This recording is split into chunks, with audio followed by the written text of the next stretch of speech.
So I want to show you guys a really cool plant. Not really fungus, but it doesn't photosynthesize, and this is called Indian pipe. The thing that I think is most interesting about this is that it has these really ghostly white stems. And if you look really carefully, it's kind of purple. And that's actually exactly the type of mixture that it creates. It creates a purple decoction if you do extract or a tincture with alcohol. And so this is really a great anxiolytic plant. And I'm going to take it in and we're going to do like a closer observation about what it's like and what it can do and how it can be prepared.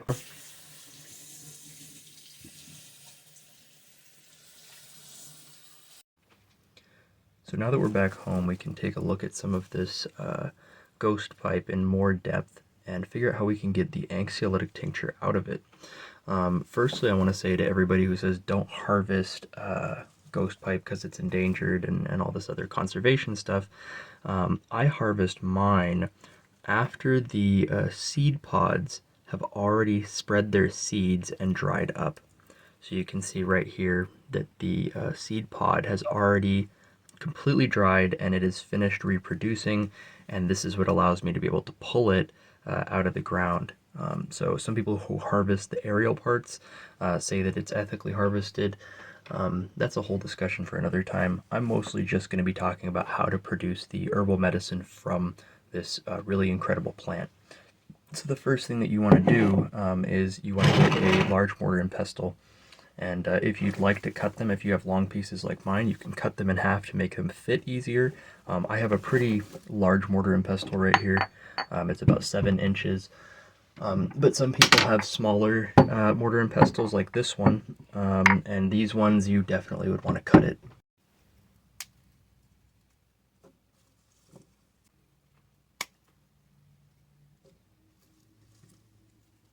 I want to mention that the smell of the ghost pipe smells a lot like grape cough syrup. That is what it smells like to me. And I think that really anybody could agree that it has a very synthetic medicinal smell, but it very much smells like grape cough syrup, that at least the flowers do.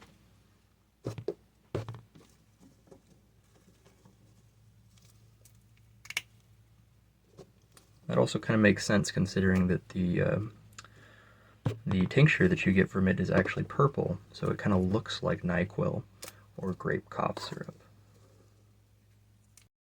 I probably should have mentioned this as well, but definitely wash yours, especially if you harvested them directly from the ground, hopefully after they were done flowering.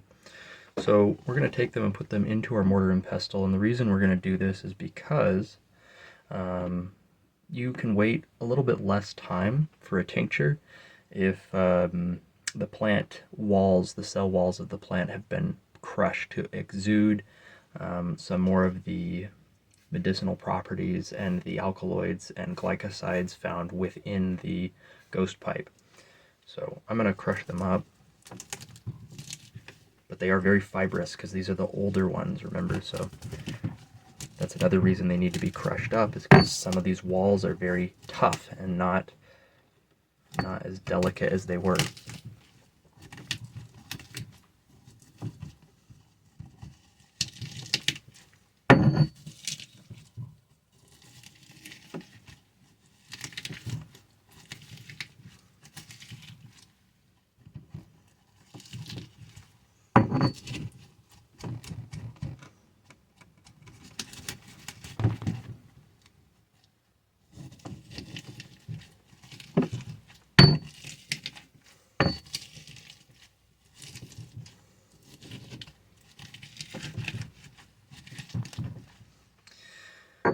And that should do it. Really, mainly, you're just trying to break open those fibers to release some of the inner juices of the plant. And this is not a mushroom, by the way, it is a plant. It's a parasitic plant that, in a sort of vampiric way, steals the nutrients between a symbiotic relationship of russula mushrooms and other trees like pines or hemlocks. So this is a parasite of a parasite, but it is a plant, even though it does not photosynthesize. So now that we have our kind of lightly mashed, cellularly opened ghost pipe, we can now add it to the vessel that we're going to be making it into a tincture. So I'm using a mason jar, ball mason jar, and I'm going to be putting it inside here. The reason I started doing herbal medicine videos, this is my first one, is because I've been actually doing this for about 10 years now. I studied botany academically, and I also have a certificate in herbal medicine, and I was also studying pharmacology in college, as well as I got a scholarship to get my master's in chemistry, which I didn't pursue. I decided to go more of an herbal route. I worked as an intern for a compounding lab for a year. That was a great experience, but I kind of veered off into herbalism and herbal medicine. I started my own LLC business, so I have a long history of doing herbal medicine work, but I never thought to do maybe YouTube videos about explaining what I do and how I do it, so this is that video. Alright, so one of the things you want to do now that you're at this stage, make sure you have clean hands. I wash my hands, of course. You want to push all of the plant matter down to the very bottom because you want to concentrate it. You don't want it to be more alcohol than you need. You want to very lightly cover just the top of the plant matter with alcohol. This is to reduce the amount of alcohol and increase the concentration of the active chemicals. So you don't want to be taking a whole bunch of alcohol and a dilute amount of plant, but rather take a small amount of alcohol and more of the plant. The alcohol is just a preservative and a solvent for a lot of these chemicals. So here I'm just pouring concentrated alcohol. I just have ETOH because it's ethanol. And I'm just going to pour just enough to cover it. And that should do. And we have barely covered ghost pipe tincture. And if you would like, if you're making a tincture for as its anxiolytic properties or for as a sedative or a sleep aid, now would be a really good time to add some crushed valerian root, mugwort, skullcap, which has bicolin, which is a great it's almost like a Valium, a nature's Valium. It's got like a benzodiazepine effect, while mugwort has thujone, valerian root has valerianic acids that stimulate the GABA receptors, which are crucial in falling asleep and stress relief. And so you could add other things to synergize with this, but I'm just going to be making just ghost pipe so I have more liberty and freedom to combine it later on. So when you're satisfied with the amount of alcohol that you have, and you would like to label it, of course, I have some labels right here. Just slap a label on it and the date of when you put it in, and then usually it takes about 30 to 90 days for the tincture to fully extract and be completely ready for medicinal use. Though you could use it earlier, within a week or two, if you would like to test it, but it will not be at its full strength. So that marks off one thing that I wanted to make a tincture of.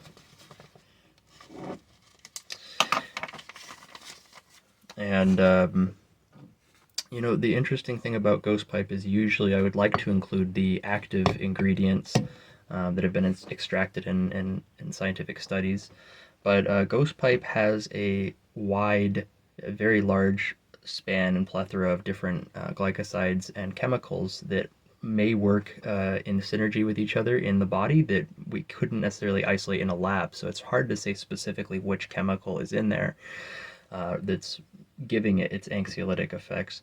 However, what I can say is that it does have myristacine, and myristacine is also found in nutmeg, and it is a precursor to MDA and MDMA, the psychedelic drug.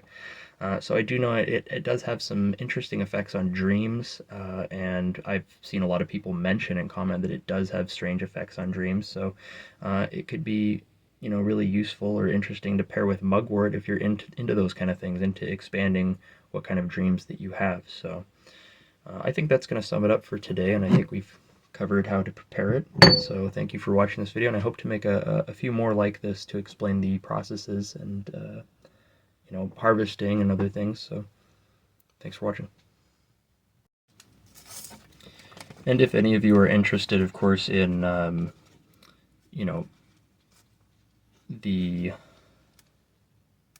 color of the final tincture, it looks something like this, which is really interesting because it's purple. I'll do a follow-up to show you guys the color of what it looks like, but it is really a kind of magical plant, considering it doesn't photosynthesize. It's parasitic, and it's also, a very strong herbal medicine that does what it's advertised as. And it's purple, so, it's really an interesting plant. It's also got a cool name, Ghost Pipe, so.